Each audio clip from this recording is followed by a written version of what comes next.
Salut la team, donc on démarre cette nouvelle vidéo avec un update de Wesley Wizard. Ces petits rappels pour ceux qui n'auraient pas suivi. Wesley a décidé de mettre fin à sa saison et donc ne participera pas à Monsieur Olympia 2025 pour essayer de progresser et plus particulièrement pour faire évoluer ses quiz. Par contre, avant de mettre un terme à sa saison, Wesley a voulu participer au D3 Pro, même si pendant quelques jours cette information n'était pas confirmée, mais maintenant c'est chose faite et donc nous verrons Wesley sur scène au D3 Pro pour la dernière fois cette saison. Qu'il remporte ou non cette compétition, après il est tout à fait possible que Wesley change d'avis et décide de participer à Monsieur Olympia, mais je pense que ce choix se fera justement uniquement si Wesley remporte le D3 Pro. Donc voici son physique actuel à une semaine du D3 Pro, et là c'est le Wesley que j'aime voir. Volumineux, rempli et très rond, et c'est ce physique qui impressionne justement tous les amateurs de body, et le physique présenté lors de l'Arnold Classic était assez loin justement de ressembler à ça, même si le physique sur scène n'est pas comparable à un physique post-compétition. Donc Wesley sera face à Matt Grego, qui a fait forte impression à l'Arnold Classic après avoir énormément progressé depuis la saison dernière.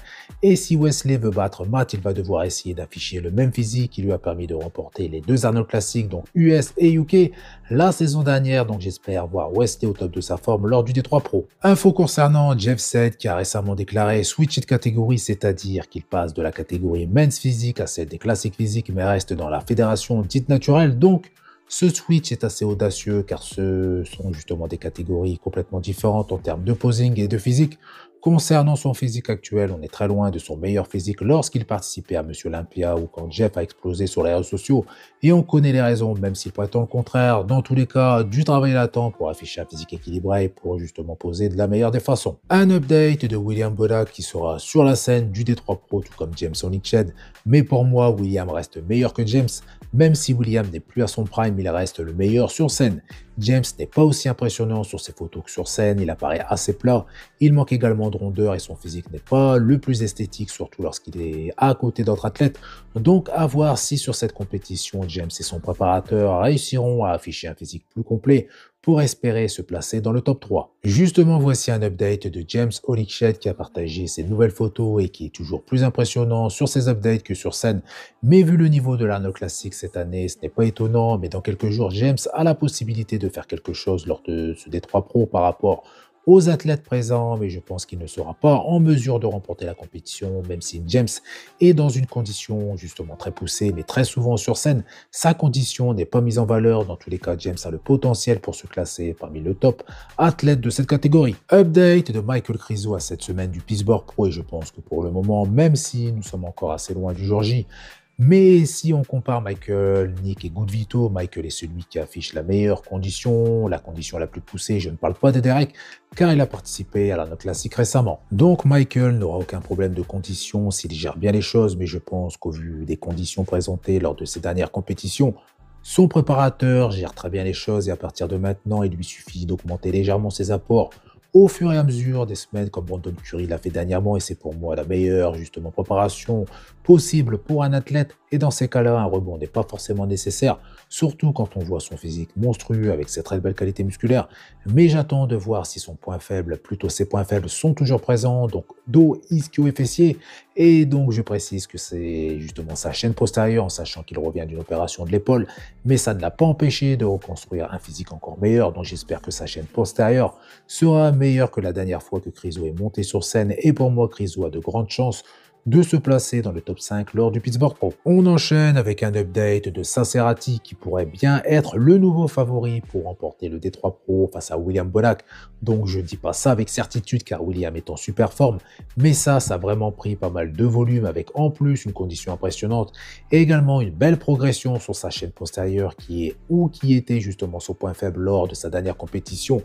Contrairement à cette vidéo où son dos apparaît plus complet, mais ça c'est encore du travail pour faire partie des meilleurs sur cette pose, mais à voir si pour le D3 Pro son double bicep de dos est suffisamment bon pour remporter cette compétition. On passe au gros morceau, donc un update de Good Vito à 2 semaines de l'Arnold Classic Brésil, et au vu de son physique, je suis sûr que Good Vito va remporter cette compétition, car je ne vois aucun athlète brésilien meilleur que lui, et pour le moment, aucun gros nom de la scène internationale n'a officialisé justement sa participation en sachant que Rafael Brandao a tiré un trait sur sa saison pour des raisons de santé, sans quoi Rafael aurait justement très certainement participé à cet Arnold Classic. Après cet Arnold Classic, Good Vito va participer au Pittsburgh Pro et là, la compétition sera d'un niveau beaucoup plus élevé avec la présence de Nick Walker, Martin Fitzwater et des Derek Lunsford, donc un top 4 énorme avec Derek qui a été dans la forme de sa vie et il sera peut-être encore meilleur pour participer au Pittsburgh Pro. Concernant Martin Fitzwater et d'après ses dernières updates qui datent justement de quelques semaines, il est bien plus complet que la saison dernière et il a été justement assez proche de battre Derek à Monsieur Olympia 2024. Concernant Nick Walker, il revient en force avec un physique plus volumineux que jamais, il sera sans doute dans une excellente condition. Donc dans cette vidéo, Good Vito affiche un physique très impressionnant, même si on peut voir que sa poitrine est assez plate, mais en pleine préparation, c'est tout à fait logique. Comme je viens de le dire, le physique de Good Vito est très impressionnant et ça sur toutes les poses imposées. Sur cette vidéo, notamment le double biceps de face où il sera justement très dur à battre grâce à son volume et à son épaisseur, mais également grâce à sa ligne et je me pose une question. Good Vito peut-il battre Derek, Martin et Nick Walker qui sont tous des top athlètes de la catégorie?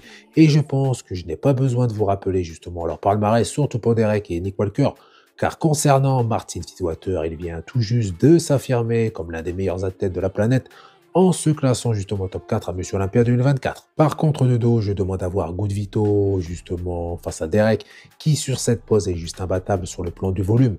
Nick Walker est également un monstre de dos, donc même si Good Vito a vraiment progressé justement sur sa chaîne postérieure, notamment sur le double biceps, j'attends justement de le voir sur scène vraiment déchiqueté et rempli et je suis sûr que cette vidéo n'est pas d'actualité et que Good Vito est en meilleure condition actuellement ou alors la lumière ne met pas justement en valeur son physique. Mais je pense que sur la scène de l'Arnold Classic Brésil, Good Vito sera en mesure d'impressionner tous ceux qui assisteront à cette compétition de près ou de loin. Et j'ajouterais que cette compétition pourra servir de préparation pour être encore plus complet pour le Pittsburgh Pro. Donc peut-être que Good Vito ne sera pas au top de sa forme pour cet Arnold Classic, à moins que ça soit l'inverse, car son principal objectif est de se qualifier pour Monsieur Olympia et non de remporter le Pittsburgh Pro. Même si le cash prize est assez élevé et on sait à quel point la vie de bodybuilder coûte cher. Et pour info, j'ai préparé la partie 2 de cette vidéo avec justement des informations qui sont justement plus d'actualité. Donc cet update de Good Vito est très prometteur et j'ai vraiment hâte de voir Good Vito sur scène dans moins de 15 jours pour lancer sa saison et avec un physique pareil. Ses adversaires ont intérêt à être prêts et à être dans leur meilleure des formes car Good Vito le sera et il peut éteindre ses 3 adversaires sur certaines poses comme le double biceps de face mais également la pose du pull musclé. En ce qui concerne les autres poses à voir, mais une chose est sûre, c'est que Good Vito est l'un des athlètes de la nouvelle génération les plus prometteurs. Et je n'ai pas précisé, mais quand je parle des 3 athlètes, je fais référence à Martin Fitzwater, Nick Walker et Derek et non à ses adversaires de l'Arnold Classic. Et justement, on passe à Derek Lunsford qui a officiellement annoncé sa participation au Pittsburgh Pro. Donc même si cette information circulait déjà, et bien maintenant c'est officiel. Donc la raison principale pour laquelle Derek participe à cette compétition est bien évidemment le cash prize assez élevé qui est de 100 000 $, mais également le fait que cette compétition est pour la première fois une catégorie open avec justement des top athlètes, donc très gros niveau pour cette première avec notamment un top 4, digne d'un top 6 à Monsieur Olympia. All right, so the season has just begun. We just came off of an Arnold Classic victory. Great start to the year. The last couple years doing the Pittsburgh Pro guest posing had really catapulted my career, and this is the first year that the Pittsburgh Pro is going to have open bodybuilding. I feel that the Pittsburgh Pro is going to be what I would call a legacy show. With that being said, to do the Arnold Classic, to do the Pittsburgh Pro, and to do the Olympia all in the same year and be victorious in all 3 would be another monumental, historical moment in bodybuilding history. For me, that excites me. That's what gets me moving, gets me out of bed, and makes me hungry as ever to get after it every single day.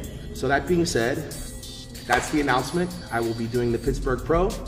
So I'm very much looking forward to standing on stage with these guys, and then of course I will see everybody at the Mr. Olympia this October. Update de Joan Pradel, donc athlète open d'origine espagnole âgé de 29 ans que je vous ai déjà présenté il y a quelques temps, mais qui a explosé entre temps, donc gros physique très volumineux avec une très belle ligne qui est actuellement en préparation, mais pour le moment aucune information concernant sa future compétition. Update de Terence Ruffin à cette semaine du Pittsburgh Pro et que dire de plus sur son physique que je n'ai pas dit dans mes dernières vidéos. Hormis le fait que sa condition s'améliore, son physique est assez impressionnant, une poitrine beaucoup plus épaisse, des épaules plus rondes, des cuisses plus épaisses et plus larges, sans oublier ce qui a pour moi le plus évolué, c'est-à-dire ses bras. De profil, son physique est également plus épais, et je n'oublie pas son point fort numéro 1, c'est-à-dire son dos, qui affiche plus d'épaisseur et de largeur, et cette évolution n'a pas déséquilibré son physique. Et Terence affiche un physique encore plus esthétique habituellement, et plus la compétition se rapproche, plus le physique de Terence deviendra impressionnant à tout niveau. Conditions, séparation, volume, rondeur, de plus, quoi qu'on en dise, ou quoi qu'on en pense, Terence représente parfaitement la catégorie classique physique. Et pour moi, et je l'ai déjà dit à plusieurs reprises, Terence a de grandes chances de s'emparer du titre de Monsieur Olympia 2025. On passe au Français, donc Stéphane Matala, qui a annoncé dernièrement avoir perdu 11 kilos après être tombé malade, passant de 130 à 119 kilos après 2 mois sans entraînement. Mais bonne nouvelle puisque Stéphane a repris les chemins de la salle. Concernant cette saison de 2025 et sauf si changement de programme, Stéphane doit participer à plusieurs compétitions, dont une en France, mais il précise qu'il n'a aucune prétention par rapport à une quelconque qualification pour Monsieur Olympia 2025. Concernant la saison 2026, Stéphane a annoncé qu'elle serait blanche, donc aucune compétition comme pour Théo, pour revenir avec un physique plus compétitif et la viser la qualification pour Monsieur Olympia et d'essayer justement d'intégrer le top 10. Tout comme pour Nathan Monzongo, pas mal d'entre vous m'ont demandé mon avis concernant Zed Ramdani, qui a pour objectif de décrocher sa carte pro et de participer un jour à Monsieur Olympia. Donc pour être franc, je ne connaissais pas vraiment cet athlète, mais pour cette vidéo, j'ai regardé rapidement quelques vidéos où il est en compagnie de Stéphane. Donc déjà, premièrement, à travers les vidéos, il a l'air assez calme et assez posé. Concernant son physique, il est assez petit pour l'avoir vu aux côtés du Thibaut, donc aux alentours des 1m70. Pour analyser son physique rapidement, même si depuis il a progressé, je me base sur cette vidéo, sur scène et non des réseaux, car c'est la scène le plus important. Première des choses, de face, gros point fort, biceps pec avec une cage assez épaisse, avec également un très bon dos de face avec des insertions qui descendent assez bas, abdomen court, ce qui par la suite va l'aider pour afficher une sangle abdominale plus épaisse. Par contre, léger retard au niveau des cuisses, côté ligne et malgré sa petite taille, il reste très esthétique. Au niveau de la condition affichée, il peut facilement l'améliorer, même si pour une première c'est un bon début. De dos, toujours au niveau condition, sur le haut justement de son physique, cela reste bon, mais sur le bas de son physique, il manque énormément de séparation. Au niveau ischio-fessier, pareil, même s'ils sont justement cachés, je pense que ces fessiers stockent encore pas mal d'eau et de gras. Un gros point faible mollet, par contre très beau dos, belle épaisseur et belle largeur, ce qui est rare chez les jeunes athlètes. Donc je le répète, je sais que cette vidéo ne reflète pas son physique actuel, mais rien de mieux que la scène pour juger un athlète. Donc mon avis, de façon objective, il est loin d'être l'athlète le plus impressionnant que j'ai vu sur la scène internationale, mais il part avec une très bonne base. Après, je ne sais pas depuis combien de temps il s'entraîne, ni depuis combien de temps il utilise de super suppléments, ce qui peut par la suite lui rendre justement la tâche plus difficile pour progresser. Donc par la suite, peut-il remporter sa carte pro? Donc cela dépend de pas mal de choses, mais imaginons qu'il continue de progresser, surtout sur ses points faibles pour afficher un physique équilibré avec une condition beaucoup plus poussée. Surtout en classique, je dirais oui, surtout vu le niveau de certains athlètes qui ont décroché leur carte pro, mais encore une fois, si tout se passe bien pour lui. On enchaîne avec un autre Français, donc un update de Théo Le Guerrier, qui est actuellement en off-saison et ça pour toute la saison de 2025. Donc si vous ne le savez toujours pas, Théo ne participera à aucune compétition cette saison afin d'afficher un physique plus compétitif la saison prochaine pour espérer se qualifier pour Monsieur Olympia 2026, ce qui lui laisse énormément de temps pour évoluer et être le plus compétitif possible, mais également pour réaliser ses objectifs professionnels. Et on finit avec un Français, donc Anthony Gel, qui est à 13 semaines de son retour sur scène avec un physique qui est déjà dans une excellente condition et qui a sur ses images fortement progressé, comme il l'explique sur ce post grâce à son préparateur, donc Stéphane Kinzel. Donc voilà, c'est tout pour cette vidéo. Donc comme d'habitude, je compte sur vous pour faire péter les pouces bleus, ça fait plaisir. Vous pensez également vous abonner pour ne pas rater mes prochaines vidéos et je vous dis à bientôt. Salut!